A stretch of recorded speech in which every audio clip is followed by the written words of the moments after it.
The first 10 years of the capture of state power in 1986 had President Museveni presiding over a partyless state.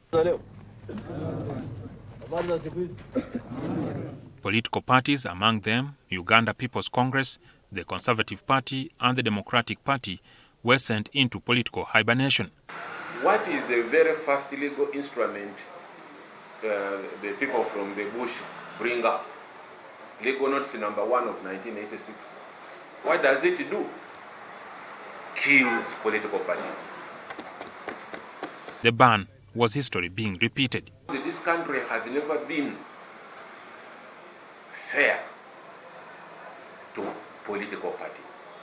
Towards the handover of independence from the British colonial rule, DP, UPC and Kabaka Yeka were ready to take over. An alliance of UPC and Kabaka Yeka formed the first government at independence following the election held in early 1962 to send DP into the opposition. However, 4 years later, the UPC-KY alliance ended up in disaster with the exiling of the president, Sir Edward Mutesa Walugembelwangula II, in 1966. In effect, the 1967 Republican Constitution declared Uganda a one-party state controlled by UPC. We begin with them in 1962. 69, Dr. Bote bans them and says, political parties no more. Even the head of the Democratic Party is taken to Luzira.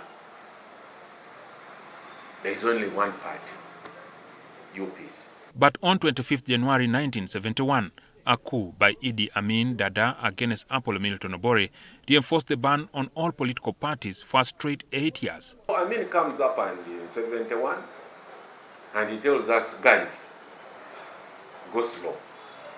I am life president. Are you going to do that thing about political parties? The man is there for life. So you cannot now be seen saying that I want to form a political party to take power. The return of the Moshi group, who were Ugandan fugitives in Tanzania, neither made the situation better for political parties. There was a semblance of a one-party rule between 1979 and 1980. Despite a divergence of opinions, the Moshi group agreed to form a one political vehicle, the Uganda National Liberation Front, with its armed wing, the Uganda National Liberation Army. The purpose of this conference we had just concluded here was to form the Uganda National Liberation Front. The new people come in, but they're also hostile to political parties. Although there had been people of political parties, the UPCs, the DPPs, they come up and say, no, we are working under what they called an umbrella, UNLF, a front. All of us, let's fit there. However, there was a brief return to multi-party political parties ahead of the December 1980 election contested by DP, UPC, CP and the newly formed political outfit, the Uganda Patriotic Movement, led by Museveni. What's wrong with you Ugandans?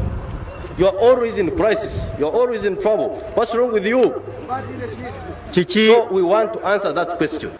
Pressure from within, especially UPC, saying, but this thing of yours of the front, it defeats freedom of association. So when the UPC begins saying, no, let's have really political parties back, the international community also comes in and so on. So we now go for the 1980 elections under what? Under political parties. When we arrived at Parliament at 2 o'clock, we were informed that our friends had met 4 hours earlier, 10 o'clock in the morning, and decided that the elections would be in political parties. It was at that moment that we decided that we could not cope with these people who were seasoned politicians at that time. We were youngish ourselves. We decided to get to the City Hall and form a political party of our own. We formed the Uganda Patriotic Movement, which elected President Museveni as its president at that time. Obore, upon return to the presidency, restored the suspended 1967 constitution, meaning political parties were once again banned. Lule wants to be president, Benaisa wants to be president, Museveni wants to be president. The National Resistance Army Group was unbothered about the restoration of political parties, and if anything, they held disdain for parties. We were interested in a sort of no-party system, right? A movement system. That's what generally what we wanted. But some multi-partists, particularly DP and UPC, wanted real multi-party system, the way it is practiced in Europe and whatever, right? But we're saying this turmoil we have gone through, we should have a break. Let's have a break. Let's all work together. First, unite ourselves. That was the issue. The Constituent Assemblies amended the no-party rule in the Constitution. The framers of the Constitution restricted governance to the movement system, and it was reinforced with the Movement Act of 1997. We wanted a transition from one system to another. Abrupt would not have worked. We, the movements, are now in the majority, and we come up with the saying no. Political parties wait. We write that. Can you believe we write that in the Constitution? Political parties, you can only operate at headquarters and hold the seminars at headquarters. You can't go on the ground. Then why are you a political party? So we put that in the Constitution. Those people where there had been war, they wanted the return of pluralism, political party politics. Because during multi-party politics, they did not have that war. So it was logical. The rest of the people, like Uganda, would not hear about the return of parties. You get what I'm saying? The return of they would not hear about it. The strongest bulwark against the return of parties was in the center here. They had seen war for 5 years. It was a movement system, yes. And we used to do campaigning together, joint campaigns, and it was a lot of fun having joint campaigns. It really sharpens you, it sharpens your outlook, it sharpens your oratory. When I went to Bugabla South, when I went to Busoga, I didn't know Lusoga. At the back of the mind of the framers of the Constitution, the no-party system was necessary for unity that had eluded the state since independence. However, the attainment of unity in the no-party system was far from real. You are seated in the Parliament of Uganda. Me, I was in the movement. Then you are called for movement caucus.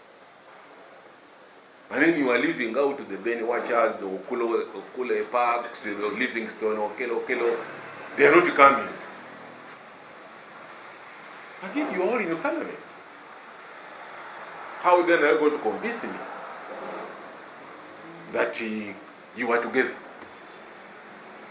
When there are certain things you say, no, those ones should not come. And they are MPs. The non-Bush people, we felt we were defined as outsiders. Yet the public thought we were insiders. And so that dichotomy we fell through. It took a fight to return to multi-party politics in 2005 after a consecutive 20-year hiatus under the NRM regime. The return to multi-party politics was not given on a silver platter. Those who experienced the events firsthand argued that to the best of their knowledge, the National Resistance Movement regime preferred a continuity of the movement system. However, a series of events triggered the disgust for dissenting voices within the system, leading President Museveni to eventually allow a return to multi-party politics. In the next part of the 1995 Constitution, we reflect on these events and what they meant for the future of the multi-party system. Jackson Onyango, NTV.